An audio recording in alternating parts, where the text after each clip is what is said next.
Hello guys, എൻ്റെ ഈ കുഞ്ഞു മോൻ്റെ കുഞ്ഞു കാലുകൾ നോക്കിയിട്ട് ഒരു കാർട്ടൂൺ വരച്ചാലോ? ഈ വരയ്ക്കാൻ പോകുന്ന കാർട്ടൂണിൽ അവൻ്റെ കാലിലേക്ക് ചോര കുടിക്കാൻ വരുന്ന ഒരു കൊതുക് ആ കാലിനടുത്തേക്ക് വരുന്നു.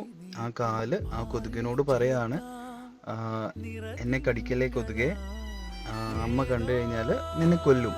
അങ്ങനെ പറയുന്ന ഒരു കാർട്ടൂണാണ് കേട്ടോ ഞാൻ വരയ്ക്കാൻ പോകുന്നത്. അങ്ങനെ ഡിജിറ്റൽ പെയിൻറ്റിങ്ങിലൂടെ പ്രോക്രിയേറ്റ് യൂസ് ചെയ്ത് കാലുകൾക്ക് കണ്ണും മൂക്കും വായൊക്കെ വരച്ചു കൊടുത്തു. അതിനടുത്തായിട്ട് ഒരു കൊതുകിനെയാണ് ഇനി വരയ്ക്കാൻ പോകുന്നത്. അതിനുശേഷം ഞാൻ എന്താണോ എൻ്റെ മനസ്സിൽ കണ്ടത് ആ ഒരു കാര്യം ഞാൻ ക്യാപ്ഷനായിട്ട് എഴുതുക ചെയ്യാം കേട്ടോ. ഇപ്പോൾ വർക്ക് ഇഷ്ടപ്പെട്ടാൽ സപ്പോർട്ട് ചെയ്യുക. Thank you for watching.